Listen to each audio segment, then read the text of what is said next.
Artinya keras itu kita harus sudah siap tahan banting gitu. Mentalnya harus itu siap. Kenapa kemudian ada presentasi? Kamu anggap apa presentasi ini? Anggap biasa-biasa? No, bukan. Lagi dilatih persiapan, lagi dilatih penguasaan, lagi dilatih buat perform, lagi dilatih biar bisa jawab, merespon pertanyaan. Itu latihan. Endingnya nanti kalau kamu S1 selesai kan harus ada sidang skripsi ya. Itu semua persoalan ada di situ. Latihan dari semester 1 sampai akhir dipetel nanti pas sidang skripsi. Kita lagi pola sidang skripsi tahun buat kalian itu tidak lagi seperti dulu. Enggak kurunyung datang ke itu, kurunyung datang ke dia. No, nanti kita akan olah enggak begitu. Walaupun ini pasti capek, wah, pasti bakal ada pertentangan sana sini, biasalah. Kita pengen kegiatan kegiatan sidang itu nanti ada majelisnya. Itu tuh pikiran apa sebutnya tuh sebuah keinginan gitu. Ruangan ada 5 contohnya. Satu ruangan itu nanti ada 5 orang yang jadi mahasiswa yang ujiannya di satu majelis pertama sampai dengan majelis 5. Kalau misalkan majelis per ruangan itu ada 2 penguji yang di situ harus nguji langsung. Mahasiswa bawa laptop, mahasiswa pakai infocus, dia presentasi 10 menit, dia bawa buku referensi yang dimungkinkan nanti kalau ditanya sama penguji. Kalau mau serius di akademik, memang seperti itu harusnya dilakukan. Bukan sebatas hanya penting mah asal beres, Apakah ini bakal bisa terwujud? Who knows? Siapa tahu. Apakah semua orang bakal mau? Belum tentu. Karena nanti orang hitung-hitungannya apakah efektif, apakah efisien, ngalurkan duit atau cuma biasa itu. Jadi nggak lagi cerita satu hari itu semuanya bakal lulus bareng-bareng, nggak nanti. Jadi kalau ada 5 majelis, hanya 5 itu dari pagi sampai siang. Hanya waktu presentasi 10 menit, tanya jawabnya 30 menit, 40 menit satu orang. Dan memang harus begitu. Kampus-kampus lain sudah begitu, Pak. Anda mau ngikutin mana sekarang? Mau yang bagus, mau yang biasa-biasa. Hanya gara-gara masuk jam 7 aja masih kena ayam telat. Gimana sih nanti kalau mau ujian presentasi? Kalau mau sidang, terus terang aja, saya termasuk orang yang sangat sedih. Pas anyaran datang ke dia, barulah 3-5 bulan itu pas kegiatan. Lama kegiatan teh, mulainya jam dina jadwal jam 7.30 contohnya. Mulainya jam 8, setelah setengah jam. Setengah jam telat, acara geus dimulai, tinggal runjung dararatan gitu mahasiswa teh. Dan tanpa merasa bersalah gitu ketika dia datang telat itu gitu. Satu sampai mikir, saya nanya ke ketua, bos kita kieu di dia teh. Bahasana ieu sisa-sisa baheula. Sisa-sisa baheula encan beres. Hayang berubah teh hese. Karena memang tidak pernah ada sugan kudu diomongan, kudu di kumaha, enggak, diam-diam mah. Oh, lamun saya tuh bisa gitu. Namun sebabnya ini lagi pembentukan karakter, lagi latihan kita teh. Anda jangan anggap bahwa kuliah itu bukan latihan. Ini latihan semua. Saya sebagai coachnya, saya sebagai trainernya harus memastikan bahwa Anda itu ikut pelatihannya benar. Tahu nggak resiko apa yang harus saya tanggung? Salah satunya adalah saya harus menekan diri sendiri untuk tidak egois. Egoisnya kumaha? Banyak kegiatan saya di luar sana yang hari Minggu saya stop semua karena saya ada jadwal kuliah. Apa emang saya terboga kegiatan sosial gitu. Poe minggu anu kawinan, anu hajatan teu bisa hadir. Ada cara lain yang bisa saya lakukan untuk bisa saya bisa berkomunikasi dengan teman-teman saya yang punya acara-acara itu. Apakah saya datang malam harinya, apakah saya datang sebelumnya, kan yang penting mah selesai urusan.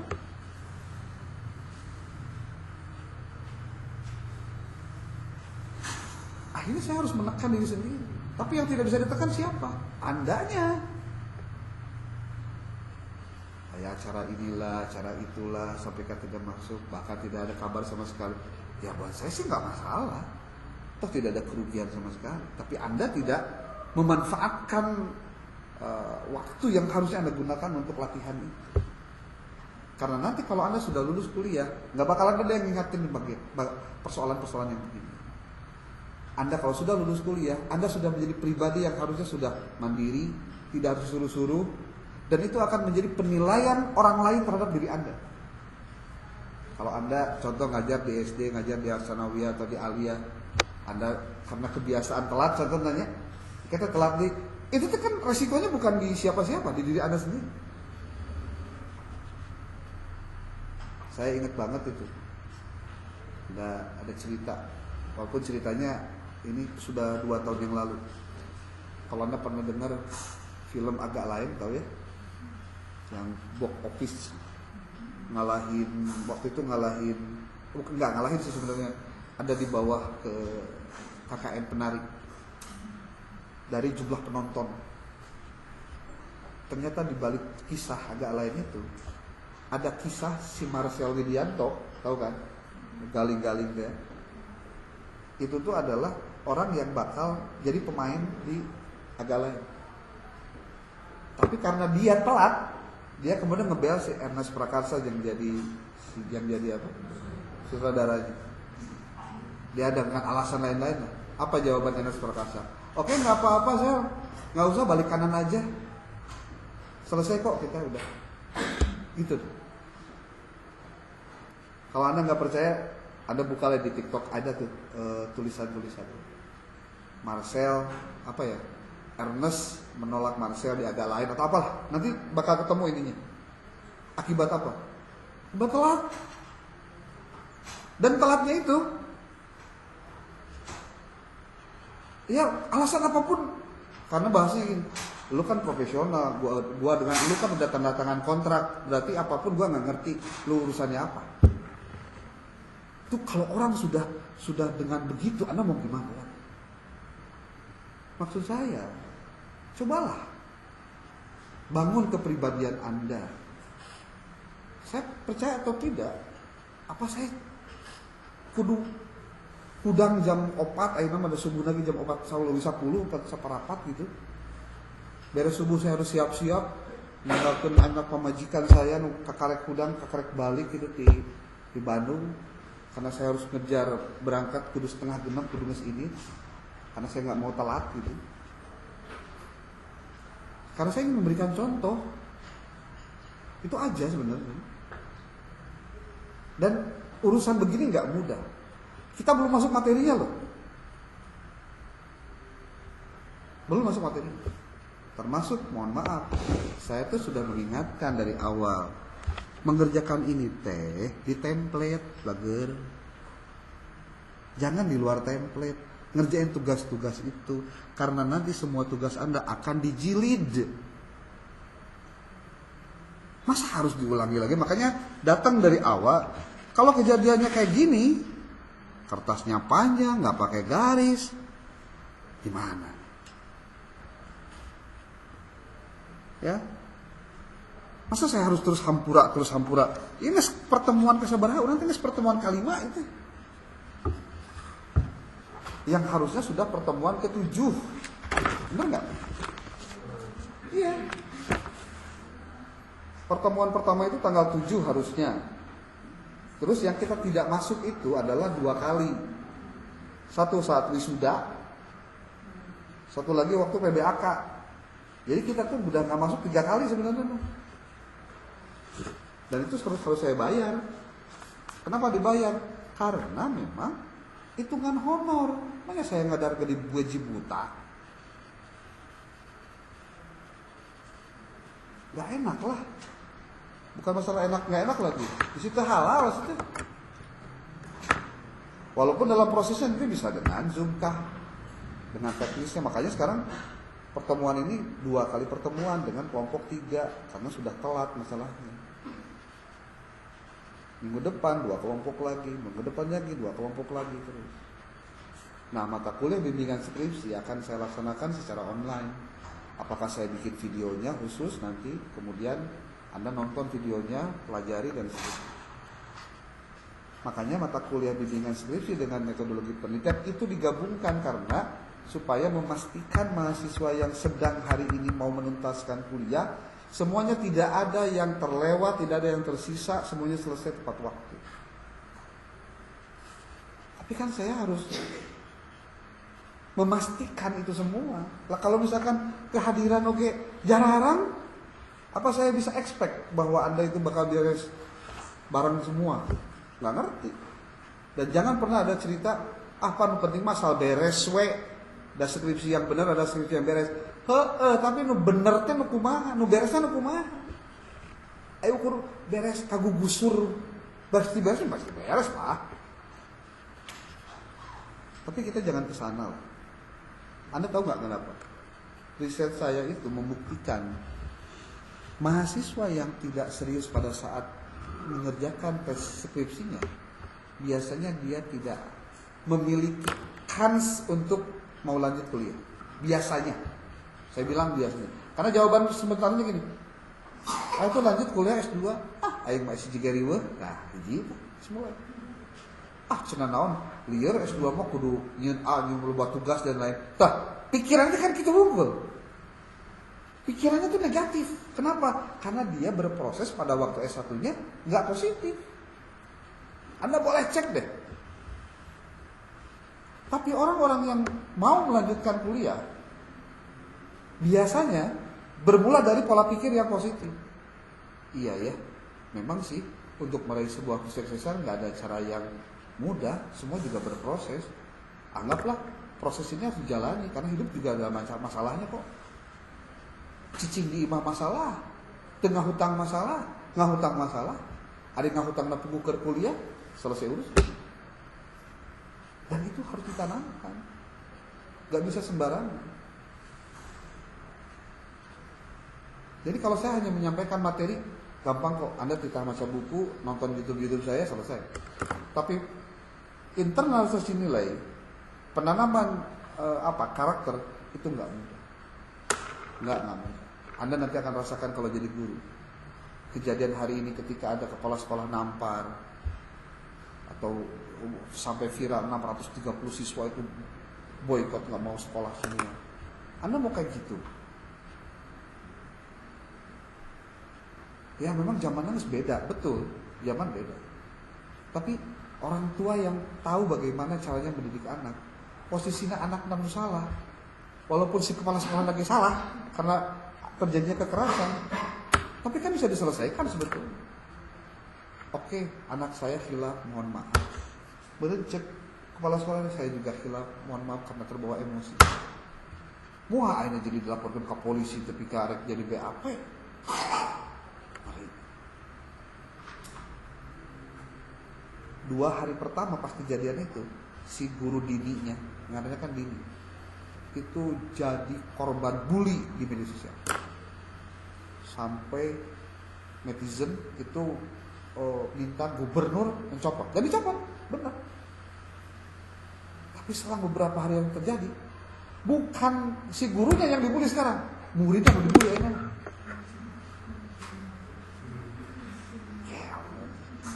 Netizen tuh gila.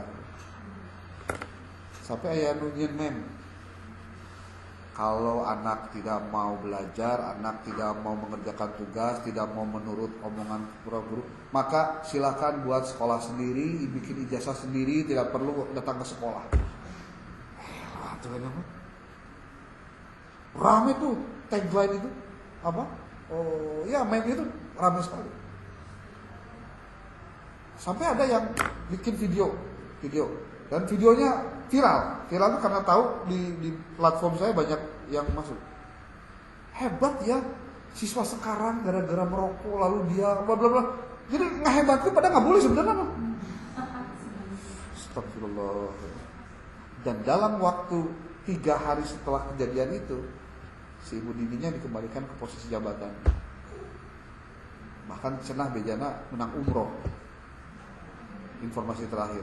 Aduh, semalu paling mana itu.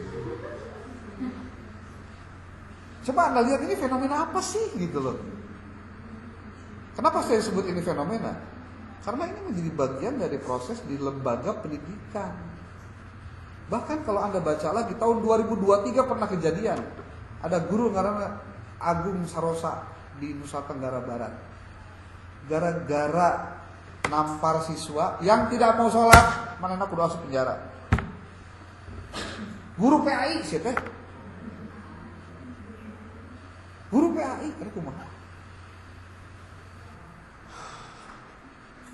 Menampar, walau-walaunya nampar kumaha bentuk nanya, sampai kemudian si orang tuanya akan mencabut BAP-nya asal si guru Sarosa itu bayar 50 juta. Mata percaya mah buka wa internet. Nah, iya tuh. Sakit detik karena si gurunya tuh meureun ya. Budak teu salat, kalau kamu ngalawan, kesel. Anda bisa bayangkan. Saking ku perhatian guru, matakan loba we video-video viral di TikTok nih kan. Aya budak keur dihajaran, guru ngaliwat. Merah sih. Aya budak keur ngarokok gitu tanya si jalan. Merah, antep. Padahal begitu, bu itu bu. Daripada urusannya hukum. Bayangkan guru lagi geus teu peduli ayeuna mah. Dan naon sebabna si malakama. Itu di lembaga pendidikan dasar menengah ataupun ya sekolah SMP atau SMA. Gimana kalau dengan perguruan tinggi?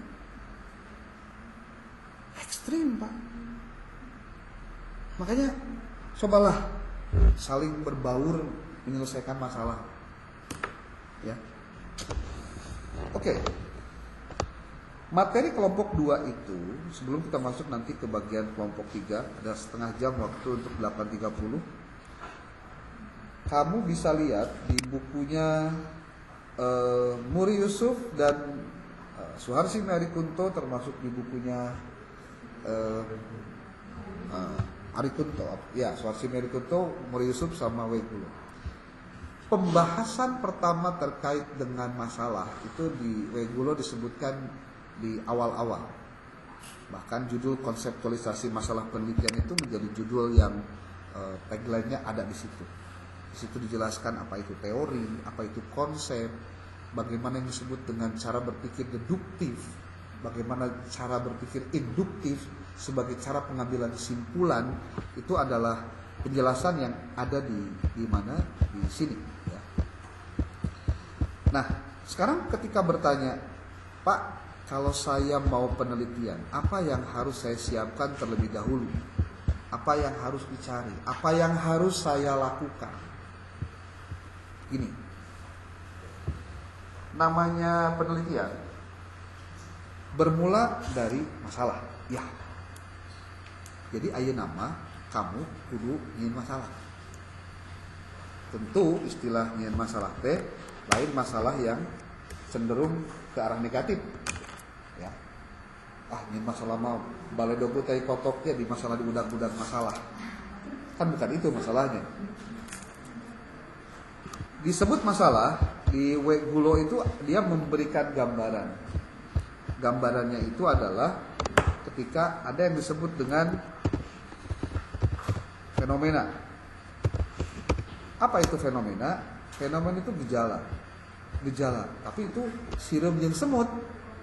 Tapi ada yang disebut dengan apa itu yang dimaksud dengan gejala? Gejala itu hal yang nampak secara empiris yang boleh jadi kalau didiamkan bisa jadi masalah besar. Seperti contoh, pada saat penelitian bertolak dari pertanyaan. Bisa melakukan penelitian, tapi harus ada pertanyaan. Makanya masalah itu dirumuskan dalam pertanyaan. Makanya disebutnya pertanyaan penelitian. Kenapa ya mahasiswa semester 7 PAI, kok kalau jam 7 hari Minggu kuliah medlib telat, banyak yang telat. Bahkan dari jumlah berapa ini? 27 ditambah 12, berapa berarti? 39. Yang hadir berapa? Hitung we, 2, 2, kilo, genep, 8, 10, 12, 15 ditambah genep 2 hiji. Berarti berapa sisanya? 2 hiji jam 38, 18 sama lagi. Sok bayangkan 18. Apa? Fenomena apa ini? Tong jauh-jauh dengan contoh nu liar sih teh. Makanya kepada kelompok-kelompok yang belum tampil, pastikan ilustrasi atau contoh-contoh Anda itu yang berhubungan dengan pendidikan, ke-PAI-an, supaya tidak nyambung dengan persoalan yang lain maksudnya. Fenomenanya tuh, mahasiswa telat masuk, yang datang ya. 2, persentase jumlah mahasiswa yang tidak masuk kelas, yang absen itu 40% dari jumlah total. 1 mahasiswa telat masuk, yang kedua jumlah mahasiswa yang tidak masuk 40%. Ini kan fenomena. Fenomena itu harus empiris sekali. Saya ulangi, fenomena itu empiris. Apa itu empiris? Empiris itu adalah ada dalam ranah pengalaman manusia. Artinya yang memang dialami dan terlihat ada. Nah itu aja. Istilah apa? Istilah fenomena istilah empiris.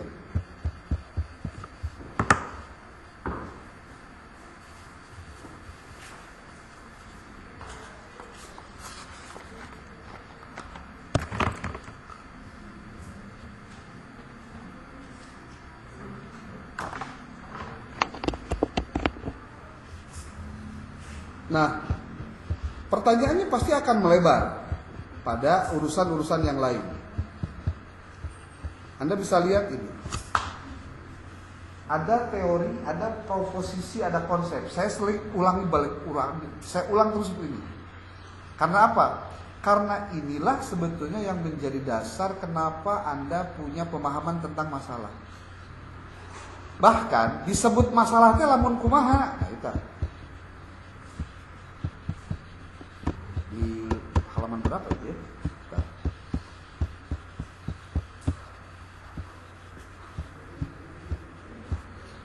Penelitian sebagai proses ilmiah. Kemudian ini adalah siklus dari tahapan penelitian. Ada konseptualisasi, ada tujuan dan hipotesis, ada kerangka dasar, ada sampling, ada instrumen. Kemudian ada pengumpulan data, pengolahan data, analisis pendahuluan, analisis masalah, interpretasi masalah. Kalau di Wegulo ada 10 tahapan. Kalau di dalam bukunya Suharsini, kalau kamu baca, itu tahapannya lebih rigid lagi karena lebih banyak.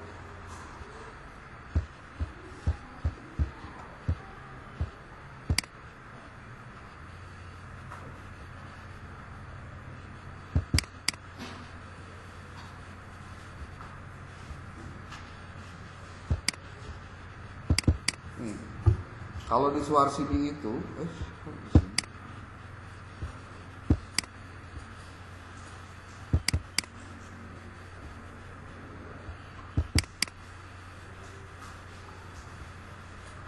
metrik kita ini.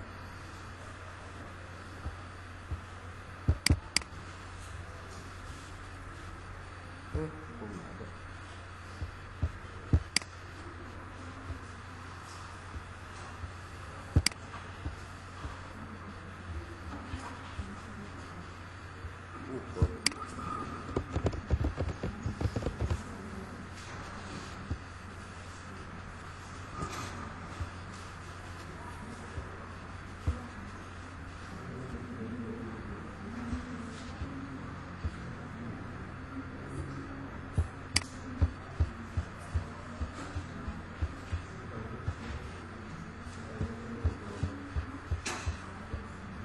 Nih, kalau masalah itu harus dilihat dari satu, gejala empirisnya apa. Tapi gejala empiris itu tidak akan memiliki dampak dan efek apapun kalau dia tidak diberikan pemahaman dengan teorinya.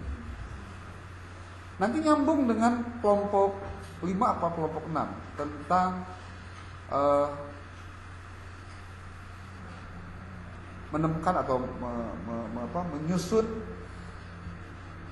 anggapan dasar. Kelompok berapa itu? 5. Menyusun anggapan dasar itu bagian dari cara si peneliti untuk memulai penelitian. Artinya, kalau tidak dilengkapi dengan pemahaman, tidak dilengkapi dengan pengertian, tidak banyak keilmuan ataupun juga pengetahuan yang terkait dengan penelitian yang dia akan lakukan, maka bagaimana mungkin orang bisa mengenali gejala ini menjadi masalah? Saya ulangi. Bagaimana mungkin orang akan mengenali gejala ini kayak masalah kalau dia tidak tahu teorinya? Contoh, kasus tadi. Nih, fenomenanya mahasiswa telah masuk. Kedua, jumlah mahasiswa yang telah tidak masuk itu 40%. Pertanyaannya, ini jadi masalah nggak? Bisa ya, bisa tidak. Buat mereka yang pengetahuannya biasa-biasa, terbatas dan mungkin tidak ada kepedulian, dianggap ini tidak ada masalah apa-apa. Bahkan mungkin dibilang wajar ya Pak, ada semakin terasuh. Atau memang karena tidak ada teguran apapun. Contoh, gitu. Atau asuk itu seperti sarwawa ya. Nilai nama kita kadang lebih halus tak asuk. Bisa jadi protes itu muncul. Ya. Tapi masalahnya, apakah ini fenomena yang bisa jadi masalah? Kalau Anda dekati dia dengan teorinya, dan ini akan jadi isu itu artinya sesuatu yang diperbincangkan, maka gejala empiris yang dibahas dengan teori inilah ini yang akan jadi masalah. Masalahnya masalah penelitiannya. Kalau Anda dekati fenomena ini dengan disiplin, kira-kira bertolak belakang juga. Bertolak belakang, berarti disetarwatan. Disiplin dengan kenyataan. Terus, jeung aturan seharusnya masuk jam 7 dan lain-lain. Sudah sama tidak? Tidak sama. Tidak relevan. Terjadi kesenjangan antara apa yang terjadi dengan yang diinginkan. Ini masalah ini. Dan ketika tahu masalah, yuk kita cari tahu apa sih persoalan, di mana sih letak.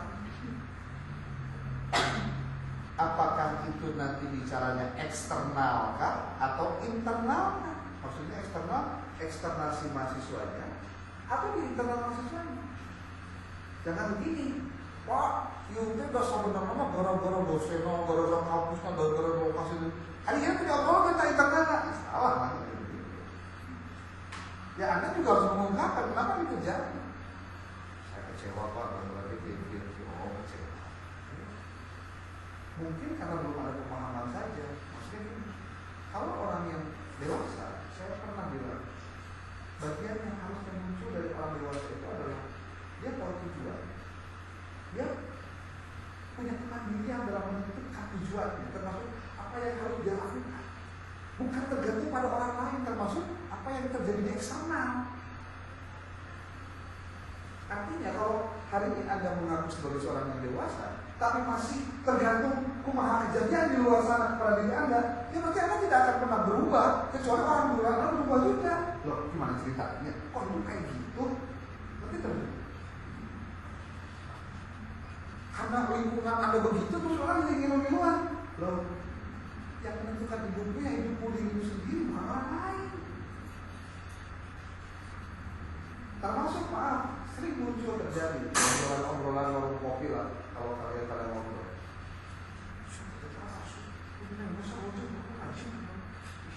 Karena penggunaan semangat belajar mandiri ataupun punya kedewasaan, Anda tuh nggak peduli dengan orang lain, yang penting ada urusan diri sendiri. Sebenarnya, ingat ya, sebenarnya. Kenapa? Kalaupun dia dapat nilai bagus ceritanya, tapi dia nggak punya value yang dia bisa pertahankan, yang dia bisa apa sebut itu dibanggakan dari apa yang dia kerjakan. Itu kasusnya kayak gini. Ayat dua orang, si A dan si B. Nyangan duit ke pasar. Si A mah usaha, manggul, jualan kresek, si B mah nyopet. Dua anak jam 12 menang duit 200.000. Sarua dua anak. Lalu si A yang tadi usaha, memanggul, menjualan kresek. Pikir-pikir mau nyopet, menang duit 200.000, salah aja pura-pura capek loh, kesak. Anda mau terpengaruh dengan apa yang dilakukan sih? Duit nama sama loh, saya juga hasilnya. Tapi apa yang saya lakukan? Tuh, dua, menenangkan. Isinya cuma usaha. Emang nyopet gampang? Kasih kan apa belum siapa untuk kami? Siapa pun jago lupa. Sok Anda pikir baik-baik. Semua kita ini bakal begini kejadian. Anda mau tetap contoh lah ya. Ini jauh sih pajaknya sabar ke mobil. Alta, mobil Alta tahu ya? 20 juta lah tahunan. Pajak tanggul. Karena harga mobilnya 800 juta. Memang gimana? Bayar pajak nanti terbilang. Mana pakai motor harga 20 juta. Seberapa pajaknya? Paling 300.000, paling 200.000. Simpel. Ini tak perlu ribuan. Nah, ini yang kejadian kayak gini, fenomena ini terjadi, kan harus cari tahu alasannya apa, gimana. Nah, bagaimana kita ingin tahu tentang bahwa ini jadi masalah atau tidak? Ketika gejala empiris disandingkan dengan teori di situ, ketika ada kesenjangan di situ yang salah. Itu baru research gap, kesenjangan penelitian. Bahwa ada yang juga disebut dengan Pak, apakah hal yang beginian termasuk punya novel? Tidak. Anda harus sudah siap dengan istilah-istilah itu ya. Research gap, maka research gap itu artinya penelitian yang belum dilakukan orang lain. Kita tutup itu menjadi penelitian kita. Apakah banyak orang yang sudah meneliti tentang disiplin? Banyak. Apakah banyak orang yang sudah meneliti tentang fenomena tidak masuknya mahasiswa ke kelas? Banyak. Tapi pertanyaannya, apa yang membuat penelitian kita berbeda dengan penelitian orang lain? Nah, itu yang disebut dengan research gap. Nanti bisa dilihat dari sisi penggunaan metodenya, kuantitatifkah atau kualitatifkah. Oh Pak, ternyata saya melihat banyak yang melakukan penelitian tentang disiplin ternyata kuantitatif. Saya marek penelitiannya kualitatif Pak. Terus saya tanyaan mahasiswa KB. Contoh, ya kan KB semester berapa? Semester 7 PAI. Jumlah mahasiswa nanti ayat 38. Saya wawancara KB anak Pak, diwawancara saya. Ayat laki-laki ada perempuan. Nanti berapa orang laki-laki berapa perempuan. Ketika kali sahawai persentase kehadiran seberapa kali. Saya nanti akan wawancara ini. Sesuatu yang berbeda. Berarti Anda ingin mendalami alasan apa yang membuat mereka kok bisa telat masuk, kok bisa persentasenya sampai 40%. Sambil juga dicari tahu gimana caranya agar ini menjadi tidak telat, ini supaya naik ya minimal di angka 90% lah. Mulai sampai ke 40% banget gitu. Tingkatannya nggak masuknya. Jadi kalaupun ada yang tidak masuk 5% masih worth it, arti. Tapi kalau sudah 40% itu gejala apa itu? Hampir setengah. Berapa tadi teh? 18 ya? Nu hadir 2 hiji. Kan beda kilo sih teh. Geus beda kilo mas gocap sarua. Maksudnya 50%. Nah, ini lihat. Kenapa kemudian masalah itu harus dirumuskan? Sekarang tugasmu adalah bagaimana kamu menemukan masalah dalam penelitian. Nah, bagaimana caranya? Kemarin sudah nyatet belum? Beberapa software yang harus dipelajari dan dibuka. Sudah? Belum? Sok tulis. Pertama, kamu nonton video di YouTube tentang bagaimana menemukan research gap dan novelty. Dari nama kudu zamanan geus zaman canggih dengan teknologi ya. Bagaimana kamu menemukan research gap dan novelty melalui tools satu namanya Harzing Publish or Perish. Harzing Publish or Perish. Biasanya orang nyebutnya Publish or Perish saja. 2. Menggunakan software Force Viewer. Tadi mah Publish or Perish. Yang keduanya Force Viewer. Yang ketiganya Open Knowledge Map. Yang ketiganya Research Rabbit.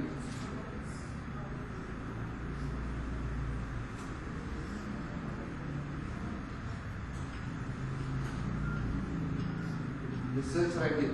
Tuh, Publish or Perish, Force Viewer, Open Knowledge Maps, Research Rabbit. 4 dulu saja. Kamu gunakan aplikasi. Kayak apa namanya? Tulis di YouTube, buka YouTube, tulis mencari tutorial, tulis saja tutorial mencari research gap dan novelty melalui Publish or Perish. Terpanjang.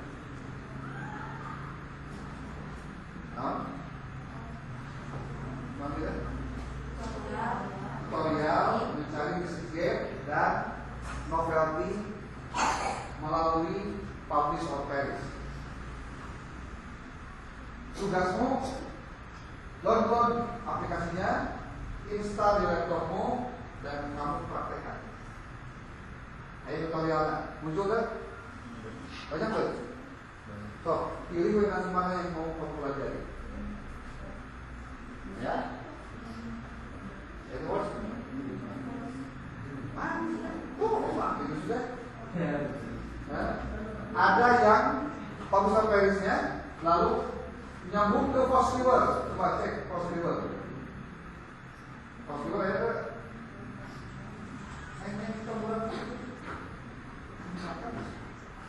Ayo Force Viewer.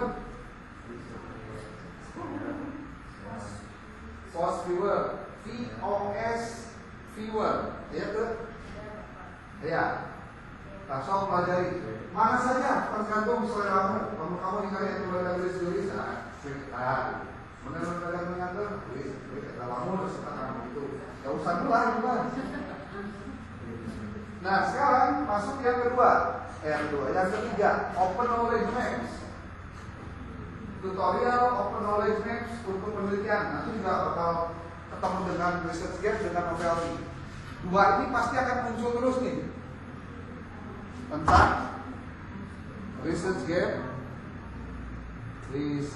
gap dan novelty.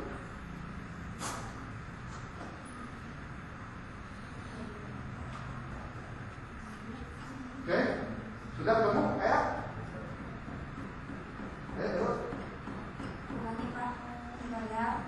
Yang tutorial, Force Viewer. Udah, open knowledge map.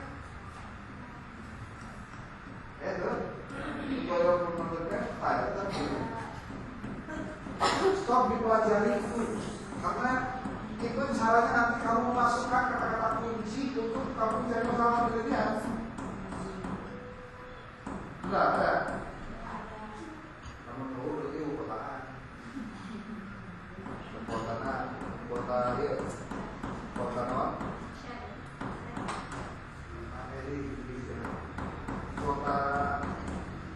Kota Mustan Afif. Anu sambulan per 2-3 lah ya, seperti masa biru kue. Sesama mah cateringannya di bawah. Oke, yang ketiga, yang keempat research gap sekarang. Research rabbit. Research rabbit itu rabbit apa? Jadi kayak kelinci yang lubang gitu. Wah, pokoknya dia akan terus nulis.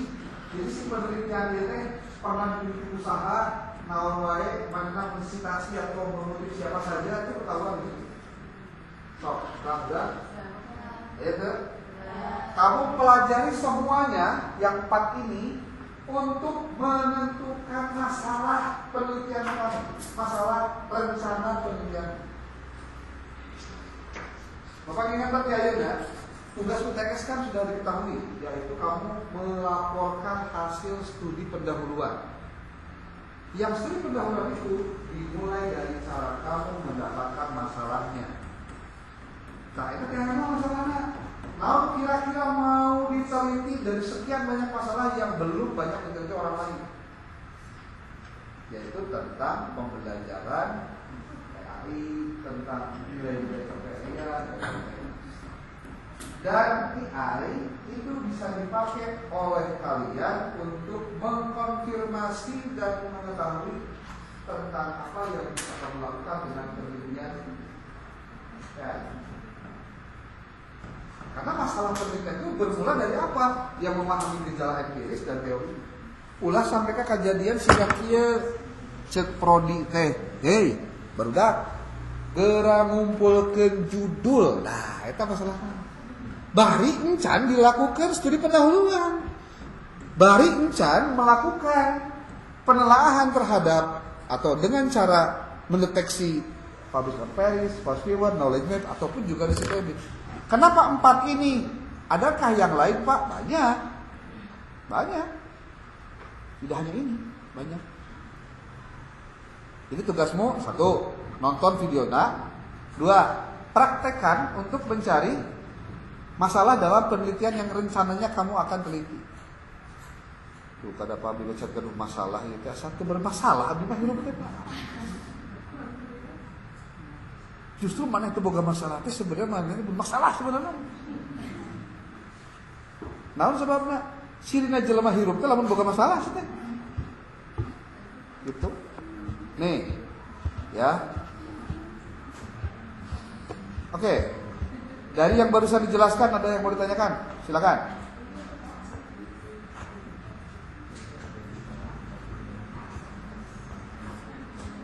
Ingat ya. Pada saat kamu menggunakan publish or perish, kamu nanti akan memasukkan kata-kata kunci untuk seberapa banyak riset-riset yang telah orang lain lakukan atau yang belum lakukan.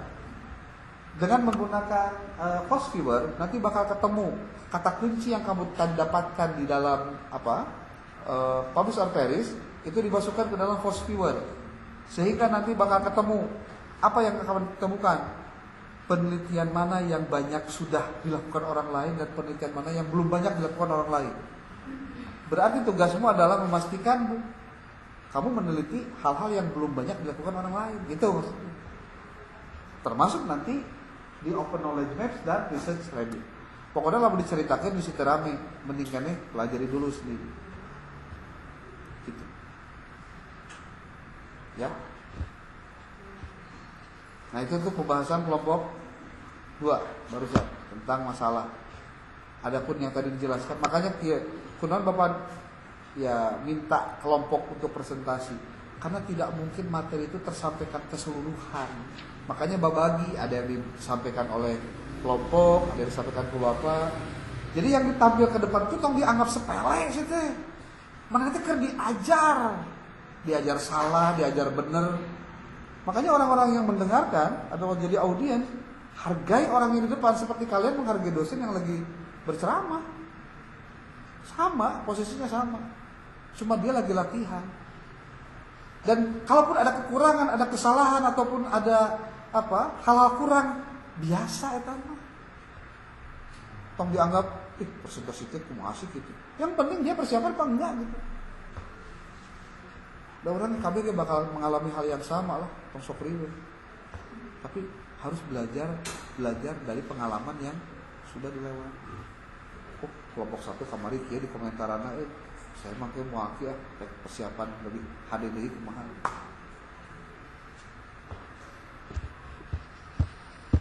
Oke. Saya minta break dulu sekitar 10 menit. Ya, 10 menit. Saya mau ke mana? Ke mana gitu? Kantor dulu. Kelompok 2, kelompok 3 silakan mulai dengan pretest lalu paparan. Ya, saya break dulu 10 menit. Saya mau ke toilet dulu.